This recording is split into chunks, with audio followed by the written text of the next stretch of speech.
పోతున్నటువంటి మా తిరువీర్ గారిని మాట్లాడవలసిందిగా రిక్వెస్ట్ చేస్తూ ఉన్నాం. నిజంగానే పాపం అనిపిస్తూ ఉంటుంది తిరువీర్ గారిని చూస్తుంటే. ఇక్కడికి వచ్చిన అల్లరి నరేష్ గారికి, హరిశంకర్ గారికి, దశరథ్ గారికి, బివిఎస్ రవి గారికి thank you sir, thank you so much. అదే కొంచెం నర్వస్గా ఉంది మాట్లాడడానికి. అండ్ మీడియా, నేను ఇంకా మర్చిపోలేదు, 4-5 నెలలే అయింది ప్రీ వెడ్డింగ్ షో రిలీజ్ అయ్యి. మీరు ఇచ్చిన సపోర్ట్ నేను ముసలోడు అయ్యాక కూడా మర్చిపోను. అండ్ ఏదో మాట్లాడదాం అనుకున్నాను, ఏం మాట్లాడలేకపోతున్నాను. మీరు గుర్తు చేశారు కాబట్టి అజయ్ ఘోష్ గారి గురించి చెప్పాలి. ఈ సినిమా చేసినప్పుడు ఆగండి సార్, అది సినిమా గురించి.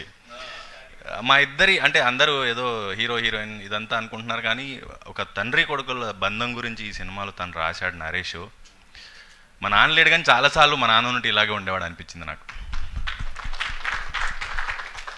సో సినిమా గురించి వస్తే,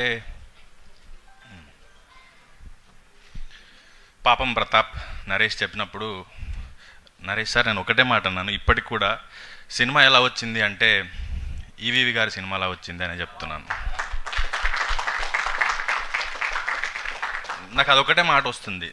అది స్క్రిప్ట్ చదివాను, రిహార్స్ చేశాను, షూట్ చేశాను, డబ్బింగ్ చెప్పాను, బట్ స్టిల్ నాకు అదొకటే మాట వస్తుంది.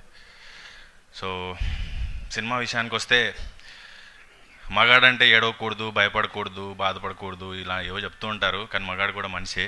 దాని గురించి బాగా చెప్పారు సినిమాలో. అండ్ లాస్ట్ 20 సెకండ్స్ ఒక బిట్ వస్తుంది, అది చూసినప్పుడల్లా అసలు నరేష్ ఎలా ఊహించాడు ఇది అనిపిస్తుంది. అంత మంచి క్లైమాక్స్ ఇచ్చాడు సినిమాకి. అండ్ పాపం ప్రతాప్ అంటున్నారు కదా, ఏప్రిల్ 17వ తారీఖు మా బుజ్జమ్మతో మీ దగ్గరలోని థియేటర్స్కి వస్తాను. పాపం ప్రతాప్ వీర ప్రతాప్ అయ్యాడని మీతోనే అనిపించుకుంటాను. థ్యాంక్ యూ తిరువీర్ గారు, thank you so much. And ఇప్పుడు మా కల్ట్ కెప్టెన్ హరీష్ శంకర్ గారిని మాట్లాడవలసిందిగా రిక్వెస్ట్ చేస్తున్నాం.